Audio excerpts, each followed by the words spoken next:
वचन दिले तू मला. आजचा 25 मेचा भाग धमाकेदार आहे. कारण हर्षवर्धनला शौर्य ऊर्जा पद्माची खेळीच कळली नव्हती आणि कोर्टात आता सगळ्यांसमोर तोंडघशी पडल्यानंतर त्याला कुठे तोंड लपवावं कळतच नसतं. म्हणूनच तो ऊर्जाच्या नावाने इतकी चिडचिड करतो. त्यातच आमदार जो आहे तो येऊन त्याला जाब विचारतो. तरीही हर्षवर्धनचा ओव्हर कॉन्फिडन्स काहीही कमी होत नाही. शौर्याने विचार केला अगदी तसंच. हर्षवर्धन विक्रांतला तयार करतोय कारण ऊर्जा त्याची उलट तपासणी घेणार आहे म्हणून. पण आता घरी मात्र दोन वेगळे तमाशे रंगलेत प्रेक्षकांनो. कारण बघा, सुरुवातीला होतं असं की अर्पिता येऊन गेल्यानंतर विजया खूपच अस्वस्थ राहते आणि त्याच वेळेला शैलेजाने तिला असा काही आरसा दाखवलाय ना विजयाला की तिची पार बोलतीच बंद करून टाकली आणि सरळ सांगितले की हर्षवर्धन ऊर्जाच्या विरोधात कधीही जिंकू शकत नाही. त्यातच तीर्था घरी आल्यानंतर खूपच अस्वस्थ असते.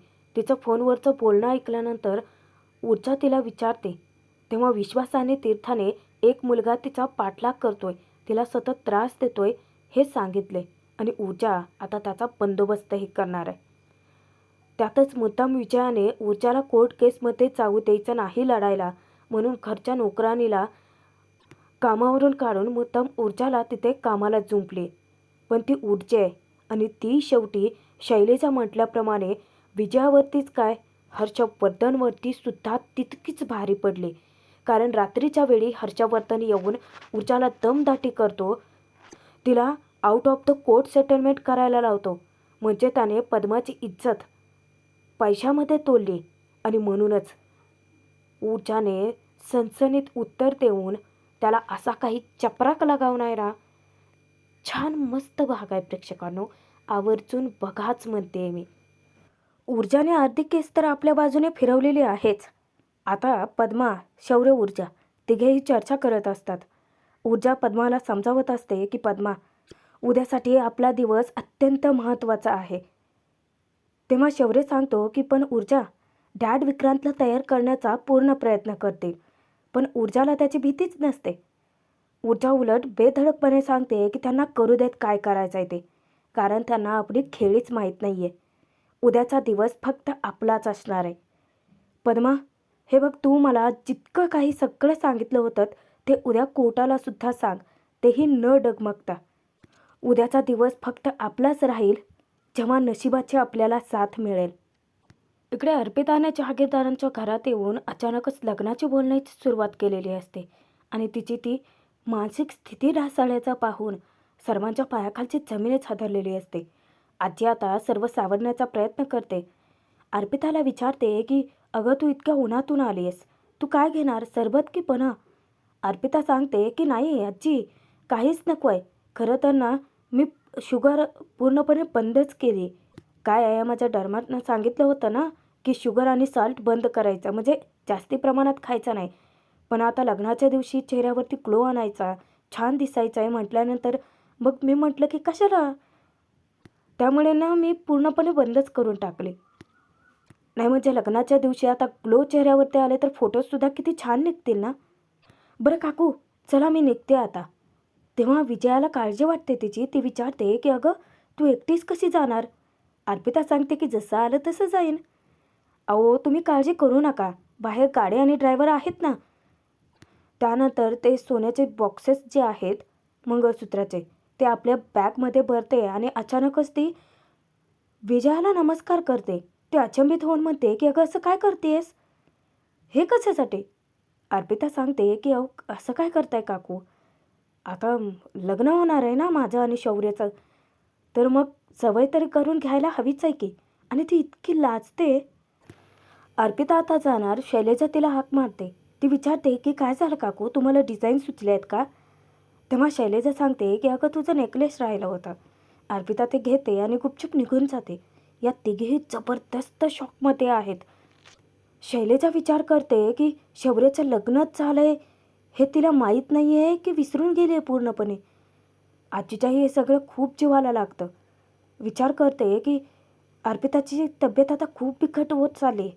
पण सगळ्यात झटका मात्र ना तिकडे हर्षवर्धनला बसलाय. कारण कोर्टात ऊर्जाने तिच्या बापाच्या अपमानाचा बदला घेतलाय. आज हर्षवर्धनला कळलंच असेल की सगळ्यांसमोर अशी नाचक्की होते, गोची होते ना, तेव्हा काय वाटतं ते. आता तो इतका सैरभैर झालेला असतो कारण ऊर्जाने एकावर एक धक्केच दिलेले असतात त्याला. म्हणजे आधी फॉरेन्सिक रिपोर्ट म्हणू नका, त्यानंतर मग ते व्हिडिओ फुटेज बनवू नका, त्यानंतर ते हॅश व्हॅल्यू काढणं, त्यानंतर सगळ्यात मोठा बॉम्ब तर तिने तेव्हा फोडला जेव्हा तिने मेन्शन मेमो कोर्टामध्ये सादर केला की हर्षवर्धनला ऊर्जाची खेळीच नाही कळली. नवखी वकील म्हणून तिला सतत हिणवत होता ना, पण तिच्याच समोर शेवटी तोंड घशी पडावं लागलं. इतक्यात आदित्य येतो नाही तो विचारतो की डॅड, अहो ते ॲडव्होकेट झारिया तुम्हाला भेटायला थांबले होते, तुम्ही सरळ चेंबरमध्ये का निघून आलात? तेव्हा हर्षवर्धन सगळी भडास आदित्यावरती काढतो. त्या ऊर्जा शिंदेने कोर्टात काय केलंय ते बघितलं नाही आहे का तू? आजच्या आज कोर्ट केस संपवण्याच्या माझ्या तयारीवरती तिने सपशेल पाणी फेरले. आदित्य म्हणतो की हो, खरं तर कोर्टात सगळं अनएक्सपेक्टेडच घडलं नाही का? त्यावर हर्षवर्धन चिडतो की खूप आगाऊपणा करते ती मुलगी. ही कोर्ट केस मला आजच्या आज संपवायची होती, मला उद्याच्या तारखेवर जायचंच नव्हतं. पण आदित्य अचानकच टोमणा मारतो की जाणून घेण्याचा प्रयत्न करतो, माहीत नाही आहे प्रेक्षकांनो. पण खरं तर तो हर्षवर्धनला विचारतो की पण उद्या तरी तुम्हाला अपेक्षित असा निकाल लागेल का? हर्षवर्धन खाऊ का गिळून नजरेने बघता क्षणी आदित्य गप गुमान मान खाली घालून उभा राहतो. नाही म्हणजे आदित्य विचारतो की डॅड, पण ऊर्जाने अचानकच विक्रांतची उलट तपासणी घ्यायचं मध्येच का काढला असेल? तेव्हा हर्षवर्धन विचार करतो की येईल, माझ्या आता तिची खेळी लक्षात येईलच.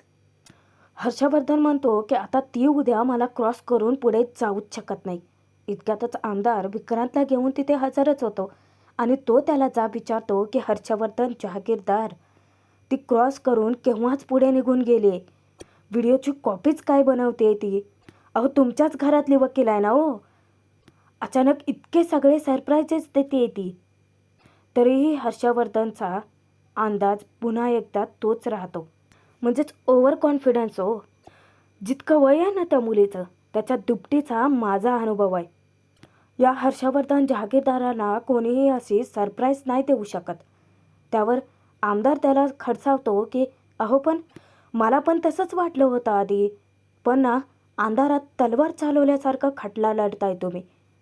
आमदार हर्षवर्धनवरती प्रचंड भडकलाय. इकडे विजया खूपच अस्वस्थ असते. ती अजूनही खूप मोठ्या भ्रमात आहे, कारण तिला वाटतं की हर्षवर्धन एकदाचे केस संपवून घरी येईल. पण इतका उशीर का लागतोय त्यांना? आज केस संपली नसेल का? पण घरी आल्यानंतर ना जबर झटका बसणार आहे हिलासुद्धा, कारण ऊर्जाने केस फिरवले. पहिल्यांदा असं झालंय की कोर्टात हर्षवर्धनचा अपमान झालाय. अचानकच तिथे शैलेजा टपकते आणि ती विजयाची दुखरीनंच दाबते की हे शिर्केंचं कुटुंब म्हणजे ना खरं तर नग आहे, नग. एकीकडे कोर्टात त्या मुलाची केस चालू आहे आणि दुसरीकडे मुलगी मंगळसूत्र घेऊन लग्नाची बोलणी करायला येते आणि भाऊजींना यांच्याचीच सोयरी करायचे. काय होणार आहे बाबा जहागीरदारांच्या घराचं? विजया तिला ताकीद देते की याबद्दल बोलायची तुला काही गरज नाही आहे. त्यावर शैलेजा हसत म्हणते की माहिती आहे मला, नाही म्हणजे बोलायची गरजही नाही आणि अधिकारसुद्धा नाही. शैलेजा मुद्दामच विजयाला डिवचते. ती विचारते की वहिनी, मला कळतंय या सगळ्याचा परिणाम तुमच्या डोक्यावरती होतोय. तेव्हा विजया भडकते की माझ्या डोक्यावरती परिणाम होतोय. तेव्हा शैलेजा म्हणते की अहो वहिनी बघा, सरबत करताय ना तुम्ही, अहो पण लिंबूच पिळला नाही आहे त्याच्यात. विजयाच्या अचानक लक्षात येतं ते सगळं. मग शैलेजा स्वतः ते लिंबू कट करते आणि त्यानंतर ते त्या सरबतामध्ये पिळते. सरबत करण्यासाठी मला माहिती आहे हो वहिनी, उन्हाळ्याचे दिवस आहेत, भाऊजींना घरी आलं की आधी ते सरबत प्यायला लागतो. नाही म्हणजे आज फक्त भाऊजीच केस जिंकतील असं नाही आहे, तुमचा होणारा जावईसुद्धा केस जिंकून येणार आहे. पण अर्थात जर ऊर्जाने त्यांना केस जिंकू दिली तर. विजया अशी भडकते तिच्यावरती. तुला जे काय म्हणायचं असेल ना ते जरा स्पष्टच बोल. शैलेजा मुद्दामच विचारते की काय झालं, टेन्शन आलंय? तेव्हा विजया स्पष्ट सांगते की टेन्शन आणि मला ते कधीच येऊ शकत नाही, कारण मला माहिती आहे की केस तर हेच जिंकणार आहेत. पण शैलेजा अगदी त्याच्या विरुद्ध बोलते. विजयाला ती विचारते की पण या घरात सगळ्यांना, अगदी तुम्हाला सुद्धा माहिती आहे वहिनी, की ही केस भाऊजी जिंकणं अशक्यच आहे, तेही ऊर्जासमोर. विजया चिडून विचारते की किती विष आहे ग तुझ्या मनात यांच्याबद्दल. तेव्हा शैलजा सुद्धा वाद घालते की आणि तुमच्या मनात आमच्याबद्दल किती लोभ आहे ना, ते दिसलंच आहे आम्हाला. अहो आमच्या सगळ्याचा नाही हो, आमचा सोडूनच द्या, निदान तुमच्या मुलीचा तीर्थाचा तरी विचार करा. भाऊजी अहंकारी आहेतच हो, पण आता तुमचीही विचार करण्याची शक्यता संपली आहे का? ऊर्जा जेव्हापासून या घरात लग्न करून आले ना, तिच्यासमोर रुबाब झाडण्याचा एक क्षणही तुम्ही सोडत नाही आहात. तिच्यासमोर सासूरपणा करायचा केविलवाना तुमचा प्रयत्न पाहिलाय हो मी. विजया पुन्हा चौताळते की शैलजा जास्त बोलतेस तू. तेव्हा शैलजासुद्धा विजयाला आरसा दाखवते की वहिनी, जास्त तुम्ही करताय. नाही पण जे आजपर्यंत घराला सोबत घेऊन चालणारी मी कशी एकत्र घर बांधून ठेवते ते तुम्ही अख्ख्या जगाला दाखवलं. आजपर्यंत धाकटे जाऊ म्हणून मला कायम दाबून ठेवलं. या घराची सगळी सूत्र आपल्या हातात ठेवलीत आणि ती राहावीत ही अशी सुप्त तुमची इच्छा केव्हाच मला कळली होती. आता तुम्ही आईसाहेबांना सुद्धा 4 शब्द काय सुनावले स्वतःला भारी समजायला लागलात की. पण लक्षात ठेवा वहिनी, आत्ता आलेली ऊर्जा तुमच्यावरती भारी पडते. कोर्ट केसचा निकाल काहीही लागू देत वहिनी, पण ऊर्जा गृहप्रवेश करून ज्या दिवशी या घरात आली ना, त्या दिवशीच तुम्ही हरला आहात वहिनी. त्यानंतर सरबताचा ग्लास विजयाला मुद्दाम देत ती सांगते की बर्फ टाका यात वहिनी, आणि तिला डिवचून निघून जाते. पण आता विजयाच्या मनात असा काही भडका उडालेला असतो की ऊर्जा शिंदे, तुझ्यामुळे मलाच घरातल्यांचं किती काही ऐकावं लागते. उद्याच्या कोर्ट केसमध्ये तू कोर्टात पोहोचणारच नाही याची व्यवस्था मी करेन. आता विजयाने कितीही फडफड केली तरीसुद्धा शैलेजा म्हणाली तशी ऊर्जा तिच्यावर भारीच पडणार आहे. इकडे हर्षवर्धन आमदाराचेच बोलती बंद करण्याचा प्रयत्न करतो की निवडणुकीचा एक्झिट पोल कळल्यानंतरच तुम्ही लगे मिरवणुका काढायला सुरुवात करता का? नाही ना. मग आता अर्ध्या केसवरून हे सगळं कशाला ठरवताय? ती मुलगी, तिने सादर केलेले पुरावे याने केस काय लगेच संपत आहे का? नाही ना. हे सगळं खूप जुजबी आहे. त्यावर आमदार चिडून विचारतो की हो पण तिची बोलण्याची ती लकब, तिच्यातला तो आत्मविश्वास, हे सगळं कळतंय ना. तेव्हा हर्षवर्धन म्हणतो की ते काहीही असू देत, पण उद्याच्याला तिची बोलती बंद करण्याचं काम फक्त विक्रांत करू शकतो. विक्रांत विचारतो की म्हणजे? तेव्हा हर्षवर्धन शौर्याने विचार केल्याप्रमाणे विक्रांतला तयार करतो की तिने कसेही काहीही प्रश्न विचारू देत, पण आपलं उत्तर चोखच असायला हवंय. उद्याचा सगळा भार आता विक्रांतवरतीच आहे, कारण तो चुकला तर सगळंच हातातून निसटून जाईल. आमदार आता मोठं फुशारकं मारतो की तो चुकूच शकत नाही मुळात, कारण चुकला तर त्याची काय शिक्षा भोगावी लागेल हे त्याला चांगलंच माहिती आहे. नाही म्हणजे सांगितलेली उत्तरं तू सगळी पाठ करून ठेवली आहेत ना. तेव्हा विक्रांत म्हणतो की हो, उत्तरं सगळी पाठ आहेत. आता हर्षवर्धन त्याची परीक्षा घेतो. तो विचारतो की फक्त उत्तरं पाठ करून चालत नाहीत, त्यासाठी डोकं शांत ठेवावं लागतं, कारण तू जर अचानक मध्ये चिडला तर मग पाठ केलेली उत्तरंसुद्धा विसरायला होतात. तेव्हा विक्रांत अचानकच वचकतो की मी सांगितलं ना पाठ करून ठेवलेत उत्तरं. आता मात्र हर्षवर्धन त्याला चूक दाखवून देतो की फक्त 2 वाक्य आणि आत्ताच तू चिडलास. आता आमदारसुद्धा त्याची कान उघडणी करतो की ए मूर्खा, तुला कळतंय का ते काय सांगतायत ते सगळं नीट लक्षात ठेव. आता उद्या जर का तू कोर्टात चिडलास तर हे सगळं तुला सहन करावं लागेल. पण तो हर्षवर्धनला विचारतो की पण वकील साहेब, आता ते व्हिडिओ त्या ऊर्जाने कोर्टात सादर केले त्या मुद्द्याचं काय? त्यावर हर्षवर्धन पुन्हा फुशारक्या मारतो की त्या व्हिडिओच्या बेसिसवरती ऊर्जा विक्रांतला जेलमध्ये पाठवू शकत नाही. विक्रांतला तो सांगतो की तू नीट प्रश्नांची उजळणी कर, त्यातला एकही प्रश्न चुकता कामा नये, आणि डोक्यात फक्त इतकंच ठेवायचं की तू पद्मासोबत काहीही केलेलं नाही आहेस. हर्षवर्धन विचार करतो की आता ऊर्जा काय आहे तुझी नक्की खेळी उद्या. तोपर्यंत घरी मात्र विजयाने एक कारस्थान रचलेलं असतं ऊर्जाच्या विरोधात. ती किचनमध्ये येते तर त्यांची जी नोकराणी आहे ती कामात व्यस्त असते. सगळं काम झाल्याचं विजयाला ती सांगते. काही काम बाकीही असतं. विजया तिला विचारते की अगं तू गावाकडे जाणार होतीस ना. तेव्हा ती सांगते की हो बाईसाहेब, एकच दिवसाचं काम होतं म्हणून जायचं होतं. तेव्हा विजया म्हणते की अगं मग जाऊन ये ना, जमिनीचं काहीतरी काम होतं ना तुझं. तेव्हा ती सांगते की हो होतं, पण माझ्या भाच्याला मी सांगितलंय. तेव्हा विजया तिला दटावते, दमदाटी करते. तिला सांगते की पैसे घे आणि जाऊन ये. तुला जा म्हटलं ना तर ऐकायचं. गुपचूप ती बिचारी आपलं पैसे घेते आणि ठीक आहे म्हणते. थोड्याच वेळात तीर्था कॉलेजमधून परत येते आणि जेव्हा ती फोनवरती त्याच मुलाशी बोलत असते ना, जो मुलगा सतत तिला त्रास देतोय, ऊर्जा नेमकं ते ऐकते. ऊर्जा हादरते. येऊन तीर्थाला ती विचारते की काय झालंय तीर्था. तीर्था आधी तरी काहीच सांगत नाही. तरीही ऊर्जा तिला तितका विश्वास देते की हे बघ तीर्था, मी या घरात नवीन आहे. मला ना शौर्य दादा इतकी तुझी काळजी आहे. भले मी त्याच्या इतकी तुझ्याजवळ नसेन, पण सांग ना काय झालंय. हे बघ तू सांगितलं तर मला आनंदच होईल अगं. तेव्हा तीर्था विश्वासाने ऊर्जाला सगळं काही सांगते की माझ्या कॉलेजमध्ये एक सिनियर मुलगा आहे. तो नुकताच यावर्षी पासआउट झाला आहे. आम्ही एका सेमिनारमध्ये भेटलो होतो तेव्हा आमचे नंबर एक्सचेंज झाले होते. पण तो सतत फोन करून मला त्रास देतोय वहिनी. 2 आठवडे झालेत. गेले 2 आठवडे तो मला त्रास देतोय. ऊर्जा धक्क्याने विचारते की काय? पण तू ह्या आदित्य दादा किंवा शौर्य दादाला सांगितलंत का? तेव्हा तीर्थाची हिंमतच होत नाही. ती म्हणते की नाही वहिनी, मी काहीच बोलले नाही आहे आणि तूही काही बोलू नकोस. मी माझ्या लेवलला करते मॅनेज. आणि ती तशीच निघून जाते. इतक्यात शौर्यच येतो आणि तीर्थाचा विचार करत असते ऊर्जा. शौर्य बोलतो की अगं सॉरी ऊर्जा, ते वाडिया अंकल मला थांबवलं ना, त्यांनी गाडी पार्क करता येत नव्हती त्यांना. ऊर्जाचं लक्षच नाही आहे त्याच्याकडे. इतक्यात आजीच येते. ऊर्जाला पाहता क्षणी ती उत्साहाने विचारते की ऊर्जा आलीस? कसं झालं आज कोर्टमध्ये हेअरिंग? ऊर्जा सांगते की आजी छान झालं.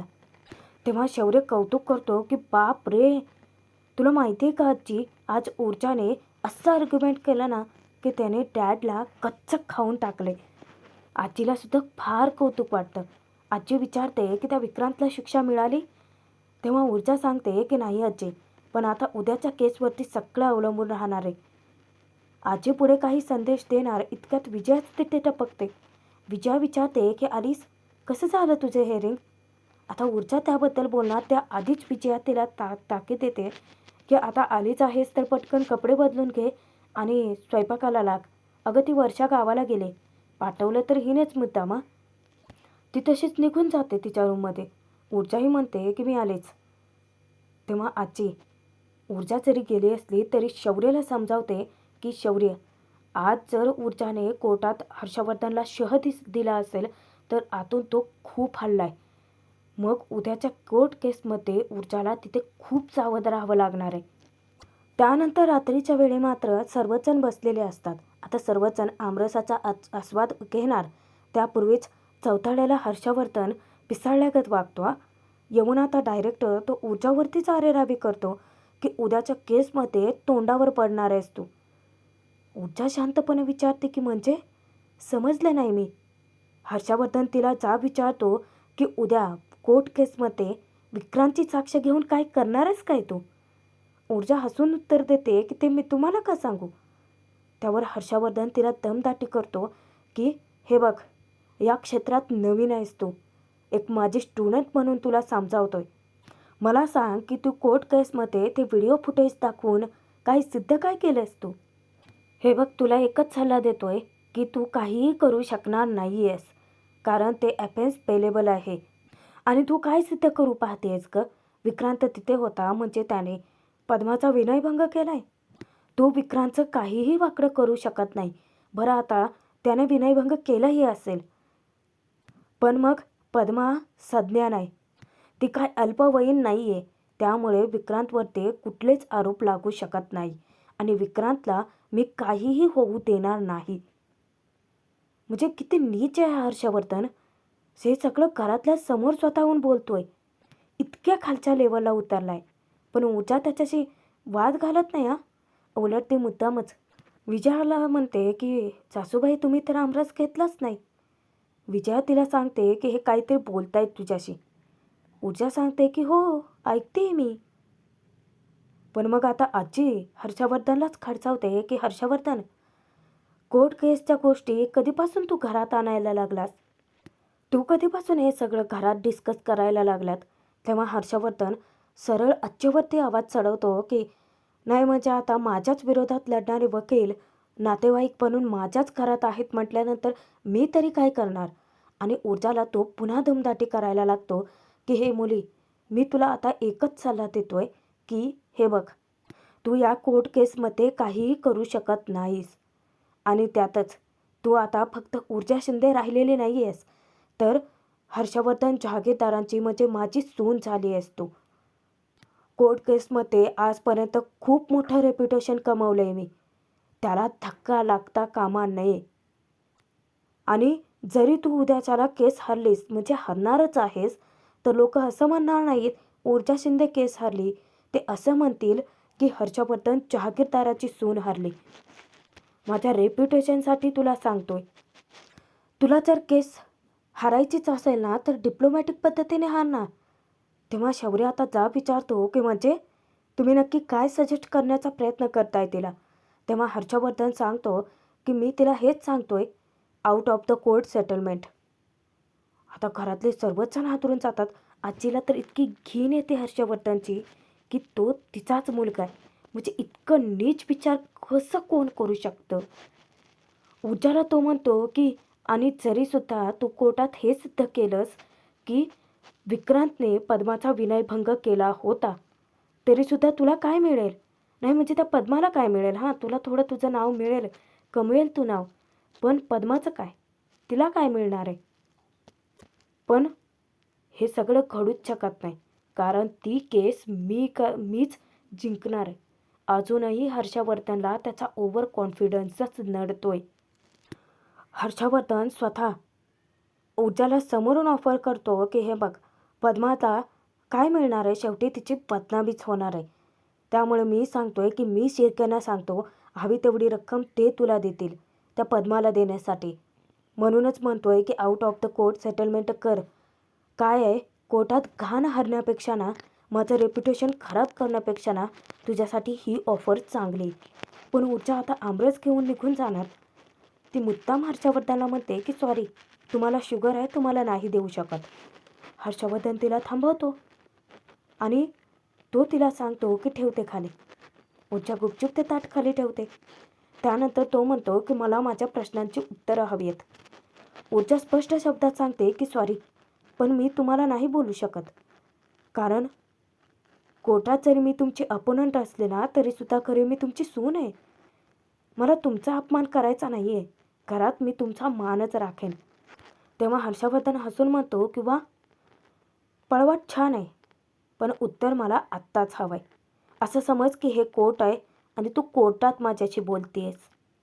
हर्षवर्धनला किती खाज आहे ना स्वतःची लायकी काढून घेण्याची. ऊर्जा परत एकदा हर्षवर्धनला विचारते की बघा, आर यू शुअर? तेव्हा तो म्हणतो की शुअर. आता घे, तुलाच अपमान करून घ्यायचा आहे तर घे बाबा. प्रेक्षकांनो, आजचा हा मस्त जबरदस्त भाग इथेच संपलेला आहे. म्हणजे किती छान भाग होता की नाही आजचा? तुम्ही कमेंट करून कळवाच. पण पुढील भागात ऊर्जाने पार त्याची बोलतीच बंद केले. ऊर्जा विचारते की out of the court settlement करायचे आहे ना तुम्हाला? मग ऐका, Harshvardhan Jahagirdar, out of the court settlement कधीच होऊ शकत नाही. कारण विक्रांत खरोखरचा गुन्हेगार आहे आणि त्याच्यावरचा आरोप मी सिद्ध करून त्याला जेलमध्ये पाठवणारच. ऊर्जाने सणसणीत उत्तर दिले. प्रेक्षकांनो, आता उद्याचा भाग खूपच महत्त्वाचा ठरणार आहे. कारण आता उद्या कोर्टात ऊर्जा काय धमाका करते ते पाहणं जास्त मनोरंजक ठरणार आहे. सबस्क्राईब करून ठेवा, जेणेकरून भाग वेळेवरती पोहोचतीलच.